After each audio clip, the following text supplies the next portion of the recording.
She was her race's last hope, and he held the key to their survival. The envoy's promise. Thalia Novik pressed her palm against the viewport, watching the stars blur into streaks of light as the salvage vessel Horizon dropped out of hyperspace. Her violet eyes, distinctive of the Lumary race, reflected the distant glow of the Helios Nebula. "Last chance to back out," said Commander Orion Drake, his weathered face appearing in the reflection beside hers. "That sector's swarming with Void Collective scouts." Thalia turned, her silver-flecked skin catching the dim light of the observation deck.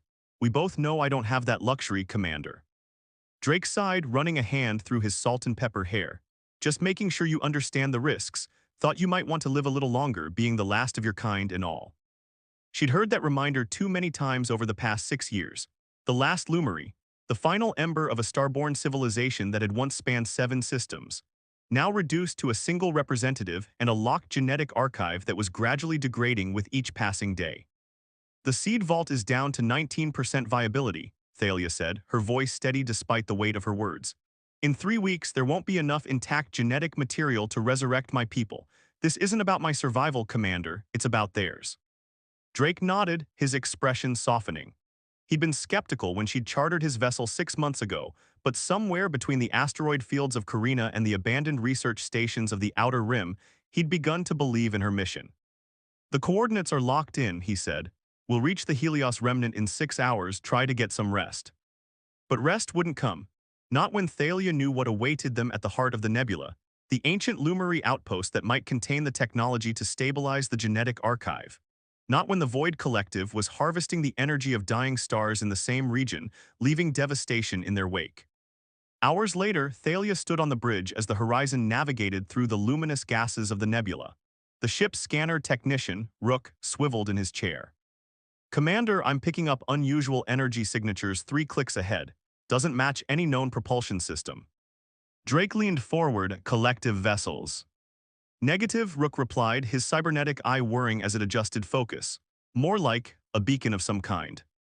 Thalia moved to the console, her heart racing. "Can you display the frequency pattern?"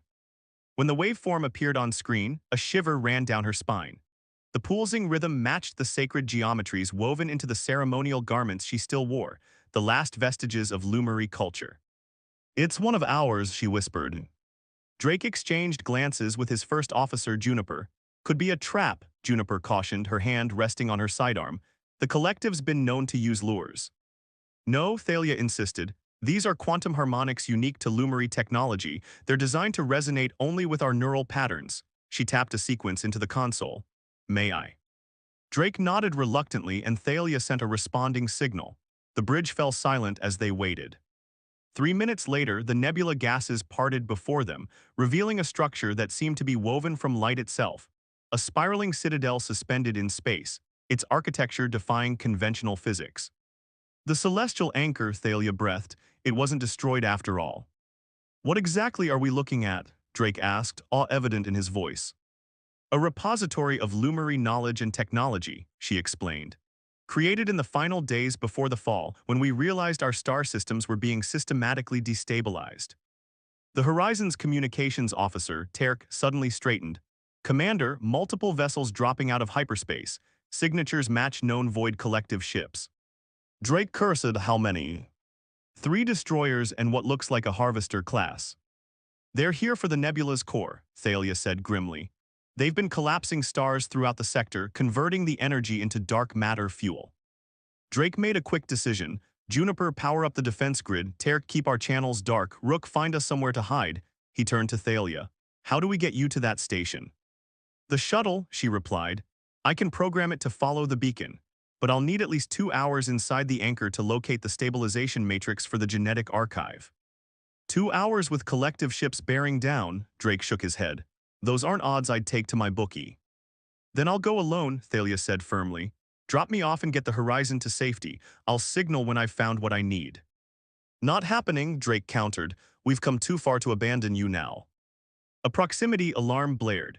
On the view screen, they watched as one of the collective vessels released a swarm of smaller craft, scout drones designed to map regions before harvesting operations began. "They haven't spotted us yet," Rook reported, "but those drones will be all over this sector in minutes." Drake made a swift calculation. New plan, we use the horizon as a decoy. Tarek, prepare a distress signal, make it look like we're a mining operation that hit trouble. That should... Correct, the interface responded.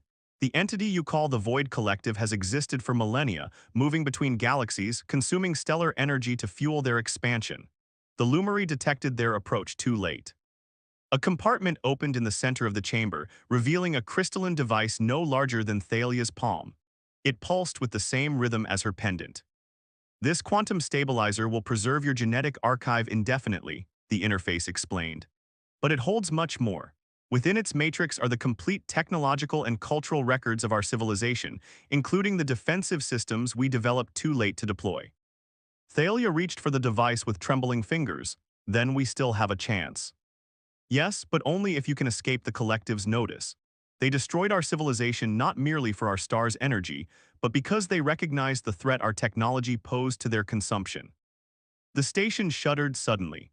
On the external sensors, Thalia watched in horror as one of the collective vessels broke off from pursuing the horizon and turned toward the anchor. "They've detected us," she said, securing the stabilizer in her equipment pouch. "The envoy must survive," the interface stated. "This facility will initiate self-destruct protocols to cover your escape." "No," Thalia protested, "this is the last intact Lumary structure in existence. There must be another way." "The knowledge is preserved in what you carry," the interface replied. "The physical structure is irrelevant if the legacy continues." Another impact rocked the station as the collective vessel began firing preliminary shots. Thalia ran toward the shuttle bay, activating Drake's communicator as she moved. "Commander, I have what we need, but I'm about to have company. The station is going to self-destruct to cover my escape." Drake's voice came through, punctuated by static. "Copy that. We've shaken one pursuer but can't reach you directly. There's a stellar drift at coordinates 428703. If you can get there, we'll find you." Thalia reached the shuttle just as the station's internal lights shifted to a pulsing red.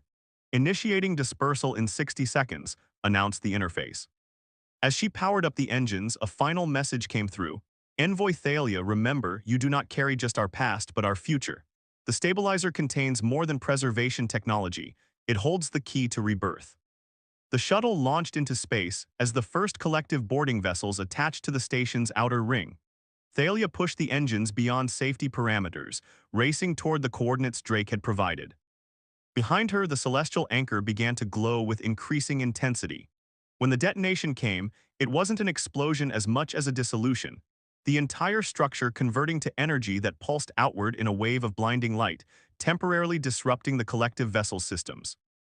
In that moment of chaos, Thalia's shuttle slipped into the stellar drift, carrying with it not just the key to preserving her race's genetic legacy, but apparently something far more important, the means for their actual return.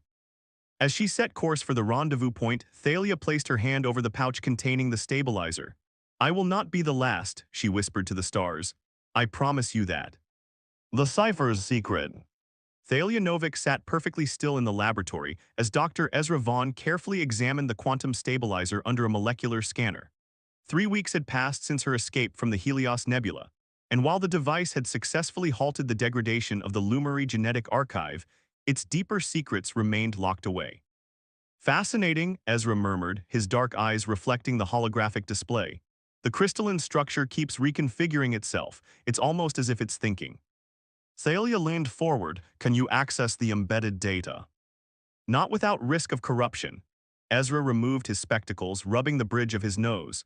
"This technology is beyond anything I've encountered, and I've studied extinct civilizations for 20 years. They were in a hidden research facility on Callisto Station, an outpost far from both Earth Alliance jurisdiction and Void Collective territory. Commander Drake had called in numerous favors to arrange the meeting with Dr. Vaughn, who was known equally for his brilliance and his discretion. The stabilizer isn't just preserving the genetic samples, Thalia explained. The Lumary interface said it contained the key to rebirth, something beyond mere preservation. Cloning technology. Rook swiveled in his chair. "I might know someone. There's a research outpost in the Epsilon Eridani system, independent, not affiliated with the Alliance. They specialize in reverse engineering alien technology." "That's over 2 weeks' journey," Tarek pointed out. "Can we stay ahead of both Voss and the Collective for that long?" Thalia hesitated, then made a decision. "We have no choice. The genetic archive is temporarily safe, but without understanding the stabilizer, my people have no future. 3 days into their journey, disaster struck. The Horizon's long-range sensors detected a Void collective scout ship on an intercept course. Despite Rook's evasive maneuvers, they couldn't shake the pursuit. They must have tracked the energy signature from the stabilizer, Ezra theorized as they gathered in the ship's conference room. Or they're hunting me specifically, Thalia added grimly. The interface said the collective destroyed the Lumery because our technology threatened them. Whatever the reason, we can't outrun them much longer, Terk reported. Our engines are already redlining. Thalia studied the star charts projected above the table. There, she said, pointing to a dense nebula. The Cerulean Veil, its electromagnetic properties should disrupt their sensors. And ours, Rook cautioned, navigation would be nearly impossible. Not for me, Thalia said quietly. Lumery evolved in stellar nurseries like this. Our neural patterns are attuned to these energies. They had no better options. The Horizon plunged into the swirling blue mists of the nebula, immediately losing sensor contact with their pursuer. As predicted, their own navigation systems failed shortly after, displays flickering uselessly. Thalia took the helm, her violet eyes seeming to perceive patterns invisible to the others. She guided the ship through swirling currents of ionized gas and gravitational eddies with uncanny precision. "How are you doing this?" Ezra asked, watching in fascination.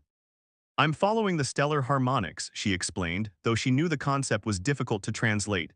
Each particle flow has its own resonance frequency. Together, they form pathways. After 6 tense hours, they emerged from the other side of the nebula. A quick sensor sweep confirmed they had lost their pursuer, at least temporarily. "Set course for Epsilon Eridani," Thalia instructed. "Maximum speed." Later, in the relative quiet of the ship's small laboratory, Thalia and Ezra continued their examination of the stabilizer. Using the Horizon's limited equipment, they had managed to access some of the device's peripheral data, star charts, astronomical calculations, and fragments of Lumery cultural records. "Your civilization was incredible," Ezra marveled, scrolling through holographic representations of Lumery architecture. "These structures defy conventional physics." "We built in harmony with stellar energies," Thalia explained, a note of pride in her voice. "Our cities were designed to channel and amplify cosmic radiation that would be lethal to most species." Ezra turned to her, curiosity evident in his expression. "You said the Lumery had stellar origins. What exactly does that mean?" Thalia was silent for a long moment. This was sacred knowledge rarely shared with outsiders, but Ezra had risked his career, perhaps his life, to help her cause. "My ancestors began as energy patterns within stars," she finally said. "Over millions of years they developed consciousness, then physicality. The transition—" "Voss," Ezra said grimly, "how did he find us?" Dr. Jung moved swiftly to a communications panel. "This facility has protocols for situations like this. We can hold them off temporarily." But Thalia's attention had shifted to another alert, a gravitational anomaly forming at the system's edge. "It's not just Voss," she warned. "The collective is here too." Through the laboratory's viewport, they watched as a massive vessel unlike any they had seen before materialized. Its surface seemed to absorb light rather than reflect it, a void-given form. "A harvester mothership," Thalia whispered in horror. "They're going to consume this star." Dr. Jung's face drained of color. "This system is home to 17 research outposts and 3 mining colonies, millions of people." "We need to evacuate," Ezra insisted. "There's no time," Thalia countered, gathering the stabilizer, "but there might be another option." She turned to Dr. Jung. "Does this facility have access to a solar observatory, something that can focus and channel stellar energy?" "The heliospectrometer in Dome 7, Dr. Jung confirmed. "It's designed to study stellar flares at the subatomic level." Thalia's expression set with determination. "Show me." As alarms continued to sound throughout the facility, they raced through the connecting tunnels. Behind them, they could hear the first sounds of Alliance boarding parties breaching the outer airlocks. The heliospectrometer was an impressive apparatus, a series of crystalline lenses arranged to focus and amplify stellar radiation. Dr. Jung quickly brought the systems online as Thalia examined the configuration. "This will work," Thalia determined, "but I'll need to modify the focal array." Working with remarkable speed, she reconfigured the crystalline elements, integrating the stabilizer into the primary lens assembly. As she worked, Ezra kept watch at the doorway. "They're getting closer," he reported tensely. and the collective ship is moving into harvesting position. Through the observatory dome, they could see the enormous vessel extending structures like massive tendrils toward Epsilon Eridani's sun. The star's corona was already beginning to distort, pulled toward the harvester. Almost ready, Thalia said, making final adjustments. She turned to her companions, her expression solemn. You need to get to safety. What happens next? I can't protect you from it. I'm staying, Ezra declared. Whatever happens, someone needs to document it to ensure your people's legacy is understood. Dr. Jung hesitated, then nodded. I'll try to delay the Alliance forces. After she left, Thalia positioned herself at the center of the modified heliospectrometer. The stabilizer now formed the heart of the device, pulsing in rhythm with her sentinel stone. What exactly will happen? Ezra asked quietly. Thalia's violet eyes met his. Transformation. The genetic code in the archive was never meant to simply recreate what was lost. It was designed to evolve into something that could reclaim harvested stellar energy to reverse what the collective has done. And you? She smiled faintly. I am the catalyst, the last of the old, first of the new. She removed the sentinel stone from around her neck and placed it in his hand. Keep this safe. No matter what happens to me, it contains the truth of who we were. The door to the observatory burst open. Admiral Voss himself stood there, flanked by armed soldiers. Tall and imposing in his black uniform, his cybernetic eye whirred as it focused on Thalia. The stellar rebirth.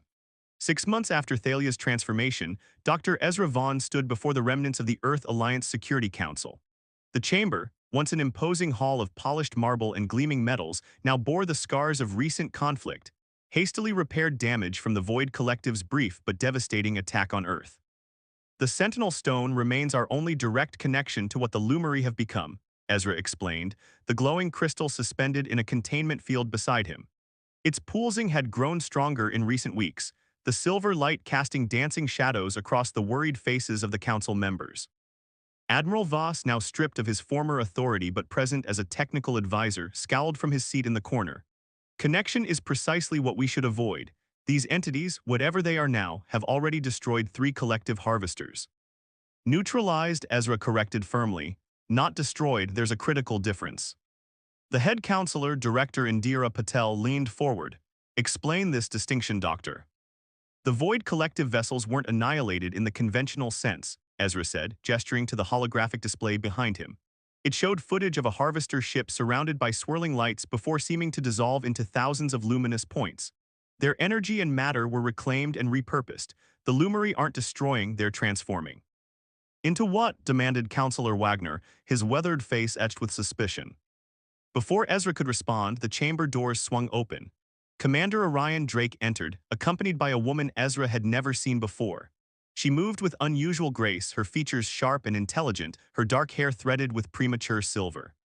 My apologies for the interruption, Drake said without sounding particularly apologetic, but there's someone the council needs to meet. Director Patel frowned. Commander Drake, while we appreciate your recent service in the evacuation of Proxima Station, this session is classified. Which is why I'm here, the woman said, her voice carrying a subtle harmonic quality that immediately silenced the room. My name is Linnea Reed. I've been authorized to speak for the Lumeri Collective. A ripple of murmurs swept through the chamber. Ezra studied the woman carefully, noting the faint silver shimmer beneath her skin when she moved into the light, similar to what he'd observed in Thalia but more pronounced.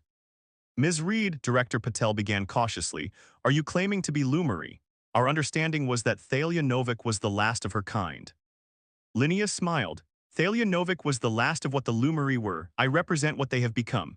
She turned toward the Sentinel Stone, which pulsed more rapidly in her presence. This stone recognizes me because I carry echoes of Thalia's neural patterns, a gift from what you might call her ascension. Ezra stepped forward, unable to contain his scientific curiosity. You were human once. Yes, Linnea confirmed. I was a specialist in artificial intelligence systems before the transformation. The Lumeri collective consciousness reached out to certain individuals, those whose neural architectures were compatible with their evolved state. Invaded, you mean? Voss interjected harshly. They've taken over human hosts. Linnea's expression hardened. No, Admiral, we were invited, not invaded. Every human who joined the collective did so by choice.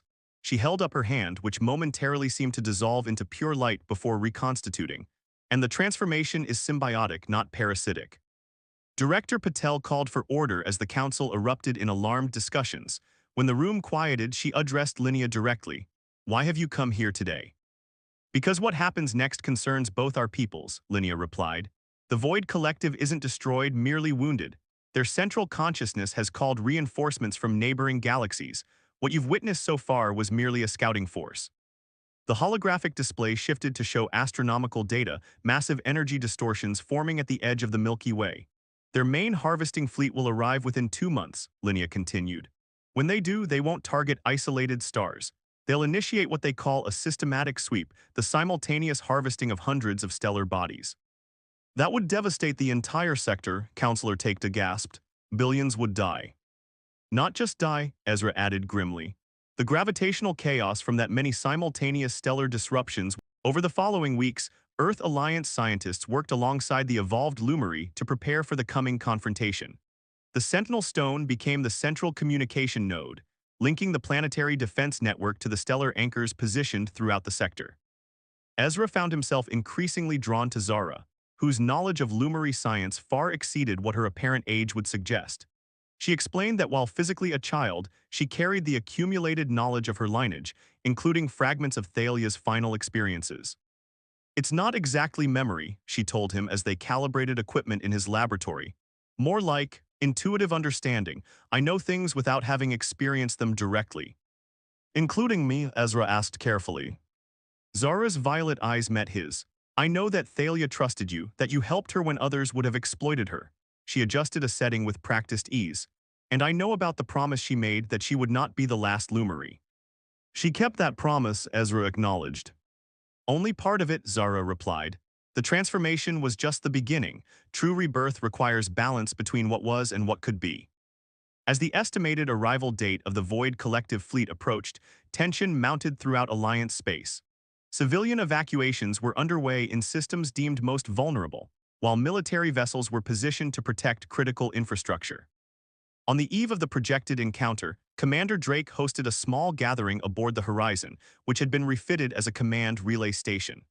Juniper and Rook were there, along with Dr. Jung, who had survived the events at Epsilon Eridani and become a key researcher in Lumary-human technological integration. "Never thought I'd be in the middle of a species-saving mission when I signed up for salvage work," Drake commented, finally opening the long-promised bottle of Centauri whiskey. "You'd have been bored otherwise," Juniper remarked with a hint of a smile. As they shared the drink, Linnea and Zara stood apart near the viewport, their forms occasionally shifting into luminous patterns when they communicated in their private way. "Does it bother you?" Dr. Jung asked Ezra quietly, "seeing what they've become?" Ezra considered the question. "What bothers me is that we almost missed it, this potential for evolution beyond physical constraints. The Void Collective sees stars as fuel. We see them as navigation points or sources of energy. The Lumary understood they were something more fundamental." "Consciousness in another form," Dr. Jung suggested. "Perhaps." Ezra watched as Zara traced patterns on the viewport glass, leaving momentary trails of light. "Or perhaps just a different expression of the same universal forces we're all made from." The alert came sooner than expected. At 3:47 ship time, long-range sensors detected the first wave of Void Collective vessels emerging from what appeared to be artificially generated wormholes. Unlike the harvesters they had encountered before, these ships were massive structures of impossible geometry, shapes that seemed to bend and distort the space around them. "They're already deploying extraction arrays," reported the sensor officer on Earth's defense platform. The transmission came through with increasing static as space itself began to warp around the approaching fleet. Linnea stepped into the center of the Horizon's bridge, her human form starting to shimmer with increased energy. "It's time, activate the lattice." Throughout the sector, the stellar anchors came online simultaneously. On the tactical display, Ezra watched as points of light formed a complex three-dimensional pattern, the Lumary lattice taking shape across hundreds of light years. "The collective is accelerating their approach," Drake warned. "They've detected the anchors." Zara moved to stand beside Linnea, taking her hand. The contact created a surge of energy that flowed through both of them. "They're afraid," the child said simply. "They recognize the pattern." On the main view screen, they could see the nearest Void Collective vessel, a colossal structure that seemed more like an absence than a presence, drinking in all light that approached it. It began emitting pulses of dark energy toward the closest star systems. They're starting the harvest prematurely, Ezra realized with horror. Already, the nearest sun was developing visible distortions in its corona.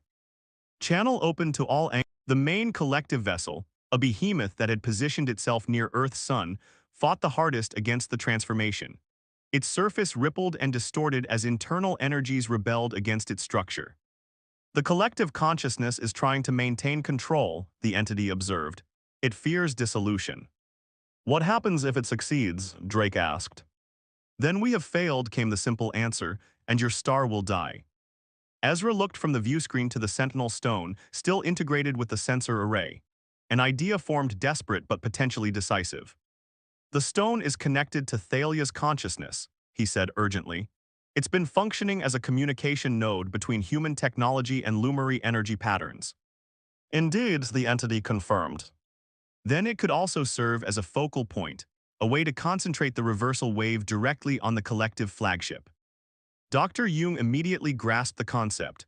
Like a lens focusing sunlight, but the stone wasn't designed for that kind of energy throughput. It would likely destroy itself in the process, Ezra finished. I know. The entity that had been Zara and Linnea considered this. The loss would be significant. The stone contains the most direct connection to Thalia's original consciousness. Would it work? Drake pressed. Yes, the entity acknowledged. The stone's quantum resonance with Thalia's transformed state would create a direct channel to the collective consciousness. Ezra hesitated only briefly before making his decision. Do it. The entity approached the stone, placing luminous hands on either side of it. Thalia's consciousness will need to guide the energy. She will be most affected by the stone's destruction. From the stone came Thalia's voice, clear and resolved. Some sacrifices are worth making. The process began immediately. The entity channeled energy through the stone, which began to glow with increasing intensity. Across the lattice network, similar points of light converged, focusing their combined power toward Earth's sun and the void collective flagship threatening it. The stone's crystalline structure started to fracture under the strain, hairline cracks spreading across its surface.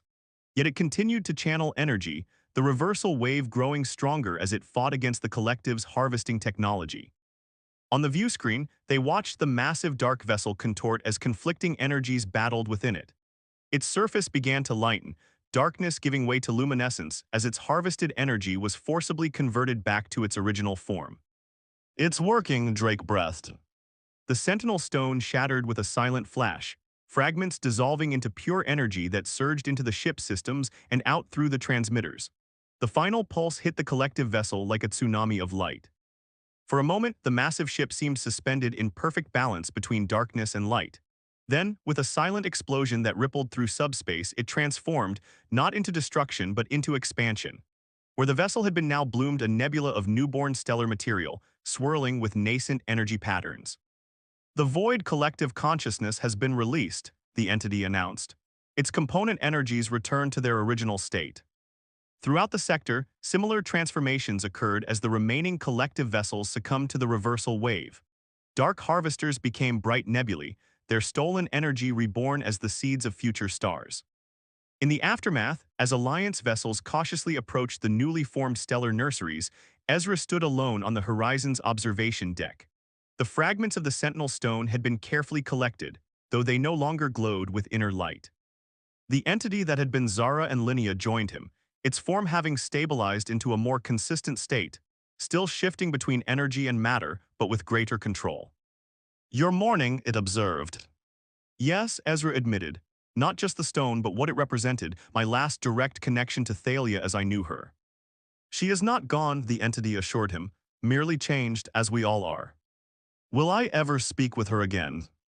The entity's form rippled thoughtfully, not as before, but perhaps. It gestured toward the viewport where the nearest newborn nebula was visible as a distant cloud of luminescence. Watch. As Ezra looked out at the swirling stellar materials, patterns began to form within the nebula, not random but deliberate. They coalesced into a recognizable shape, the Lumary symbol for continuance that Thalia had once shown him. She remembers, the entity said simply. Commander Drake entered the observation deck, stopping short when he saw the nebula's display. Is that a message? Ezra confirmed, a smile slowly forming, and a promise kept.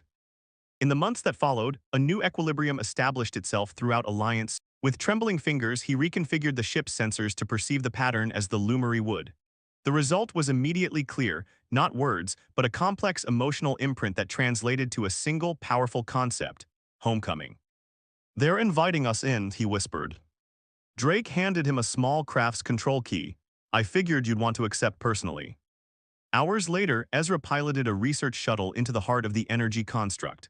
As he approached, the stabilizer replica pulsed with increasing brightness, its patterns shifting to create an opening, a doorway of pure light. He hesitated only briefly before guiding the shuttle through. On the other side was not destruction but transformation. The shuttle's systems remained functional but enhanced, connected to the energy patterns surrounding it. And there, within the shuttle itself, a familiar presence coalesced. Not Thalia as she had been, but an impression of her consciousness, a visitor from one state of existence to another. "You kept your promise," Ezra said softly. "You were not the last." The luminous form that had once been Thalia Novik, and was now something far more expansive, created a pattern that conveyed not just agreement but profound satisfaction. "The cipher has been decoded," came her thought, "not in words but in pure conceptual transfer. The Starborn have returned to the stars, but we remember what it meant to walk on solid ground." "And the Void Collective?" Ezra asked. "Transformed as we were," came the answer. "They sought to consume consciousness, now they have rejoined it. The cycle continues but in balance now." Ezra realized that this was neither an ending nor a beginning, but part of a continuum that extended far beyond human or even Lumary understanding. What had appeared to be extinction had been merely transition. What had seemed like invasion had been invitation. "Will others follow your path?" he wondered. "Will humanity someday join you in this state?" The Thalia presence rippled thoughtfully. "Some already have, others will choose differently. Evolution has many branches, some physical, some energetic, some beyond current comprehension. The stabilizer was never about preserving a single form, but ensuring the continuation of consciousness itself." As if to demonstrate, the energy patterns surrounding the shuttle began to form into new configurations, impressions of other transformed beings, some Lumary, some formerly collective, some entirely unknown. A community of consciousness existing in the stellar medium. "The rebirth is ongoing," Thalia's presence conveyed, "and all of you are welcome to witness it, to join it when you are ready." Ezra understood then that the star that would eventually form from this nebula would be unlike any other, not merely a fusion reactor, but a living sanctuary for evolved consciousness. The first of many such stellar homes throughout the galaxy. He thought of Zara, of Linnea, of the transformed Lumary who had sacrificed their former existence to create this new reality. They had not ended their civilization, but elevated it beyond the constraints that had made it vulnerable. "I'll tell them," he promised. "I'll help them understand." The Thalia presence brightened momentarily in acknowledgement. "And we will be waiting when the time comes. The stars have always been patient."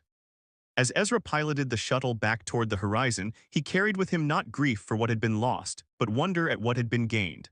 The last Lumary had indeed kept her promise, not by restoring her race as it was, but by ensuring its evolution into what it was always meant to become. And in doing so, she had shown humanity a possible future among the stars they had only viewed from afar. Their stellar rebirth had only just begun.